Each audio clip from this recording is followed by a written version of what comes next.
Good morning friends, मैं Sanjay Rana civil academy के YouTube channel पर आपका स्वागत करता हूं। दोस्तों, आज मैं आप लोगों के सामने जो विषय रखता है, जो विषय आज का हमारा है वो कोरोना वायरस के बारे में है। और इस कोरोना के बारे में बेटा आज मैं जो डिस्कस कर रहा हूं वो आपकी लाइफ के लिए, आपके परिवार के लिए मोस्ट इंपॉर्टेंट है, क्योंकि अफवाहें बहुत सारी है और कोरोना से किस तरह आप अपनी लाइफ को और अपने परिवार की लाइफ को बचाया जा सकता है, उसके बारे में हम लोग डिस्कस करेंगे यहाँ पर। सबसे पहले आपको पता होगा कि कोरोना का दूसरा रूप जो नेक्स्ट आपको पता होगा, कोरोना का एक नया संक्रमण हमारे देश में दोबारा फिर क्रिएट हो गया। और कोरोना की जो दूसरी से तीसरी लहर में जो हम प्रवेश कर रहे हैं वो हमारे लिए बहुत ही घातक सिद्ध हो रही है। और हमारे परिवार, हमारे बच्चों की जिंदगी के लिए अगर हम कुछ स्टेप नहीं उठाएंगे तो ये आज नहीं कल हमारे लिए बहुत ही गलत साबित होगी। तो सबसे पहले ये अफवाह है कि कोरोना के जो इंजेक्शन है वो लगवाए जाए या नहीं लगवाए जाए, और किसको लगवाने चाहिए और किस अवस्था में नहीं लगवाने चाहिए, वो सारी बातें आज हम यहाँ पर करेंगे।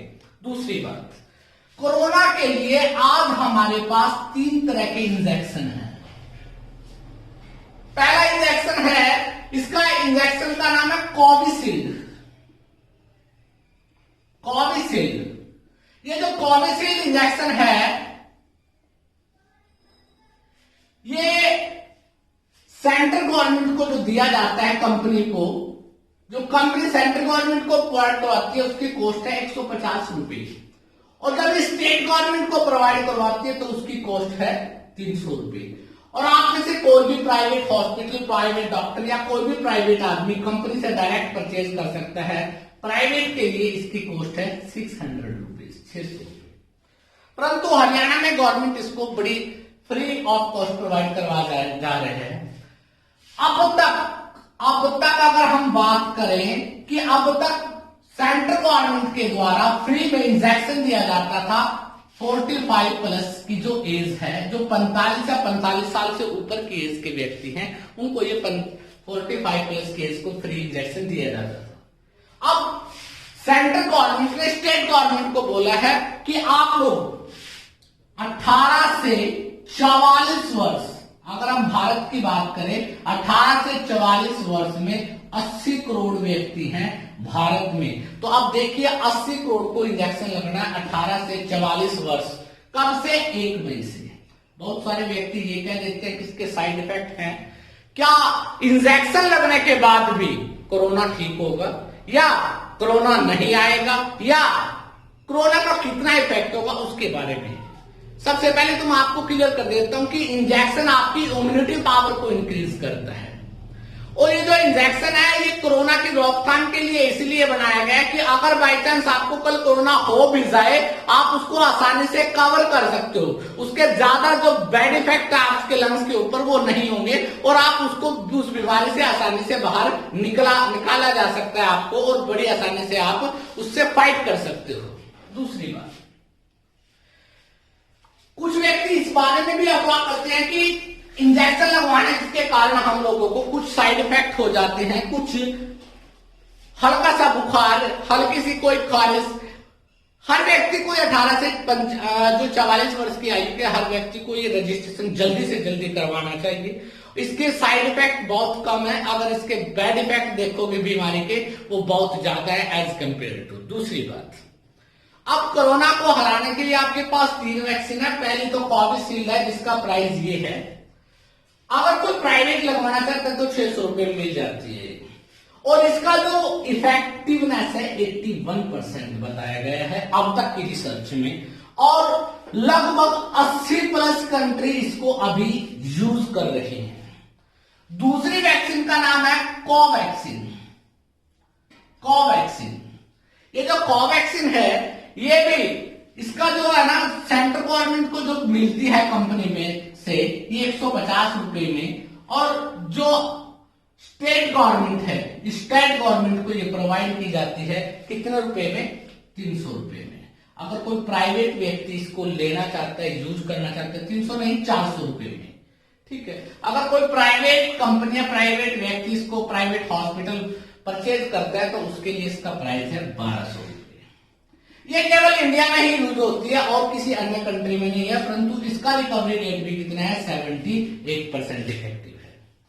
तीसरी जो कोविशील्ड आई है, कोविशील्ड कोवैक्सीन, तीसरी जो रसिया में रूस के द्वारा हमारे देश में लॉन्च की गई है, हमारे देश में भेजी गई है, उसका नाम है रूस स्पुतनिक।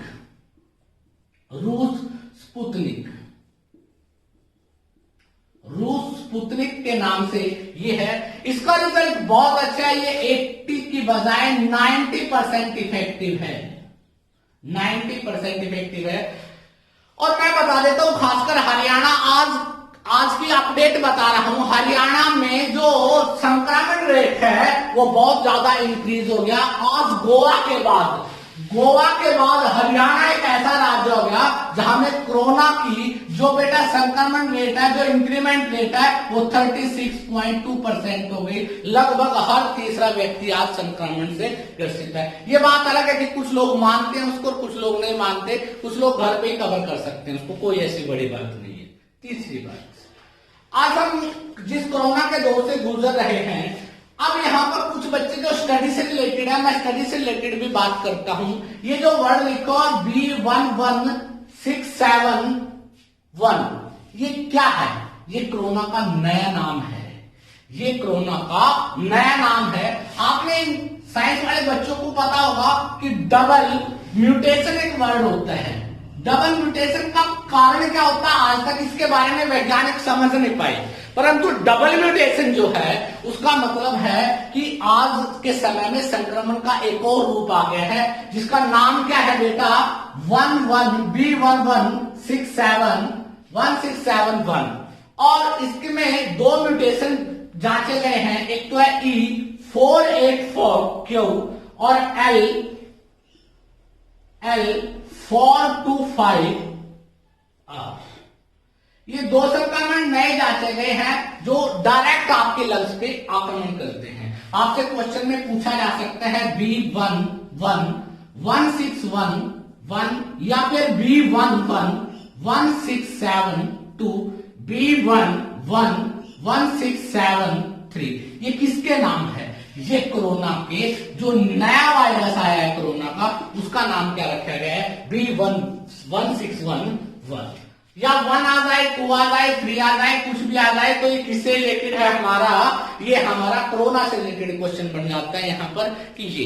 दूसरी बात, मैं आप सभी से अपील करूंगा बेटा कि जल्दी से जल्दी जितने भी हो सके आप सभी अपना रजिस्ट्रेशन करवाइए, और आप 18 से 44 वर्ष के जितने भी युवा बच्चे हैं, भारत का भविष्य है, आप सभी जल्दी से जल्दी अफवाहों का ध्यान मत कीजिए, इससे आपकी इम्यूनिटी पावर बढ़ेगी। मैं ये नहीं कहता कि इंजेक्शन लगवाने के बाद, टीका लगवाने के बाद या डोज लेने के बाद आपको कोरोना नहीं होगा, हो सकता है कोरोना होगा, बट आप उस कोरोना को आसानी से फाइट कर सकते हो। लोगों के बहकावे में मत आइए। मैं बार बार आपसे यही रिक्वेस्ट कर रहा हूं कि आप प्लीज इस कोरोना से बचने के लिए, आज हमारे पास दिमाग की लड़ाई है, अफवाहों पर ध्यान मत दीजिए। इस कोरोना से लड़ने के लिए इस वैक्सीन को जरूर लगवाइए, अफवाहों से दूर रहिए, और आपको परमात्मा अच्छे हेल्थ बख्शे, यही परमात्मा से दुआ करता है। नमस्कार।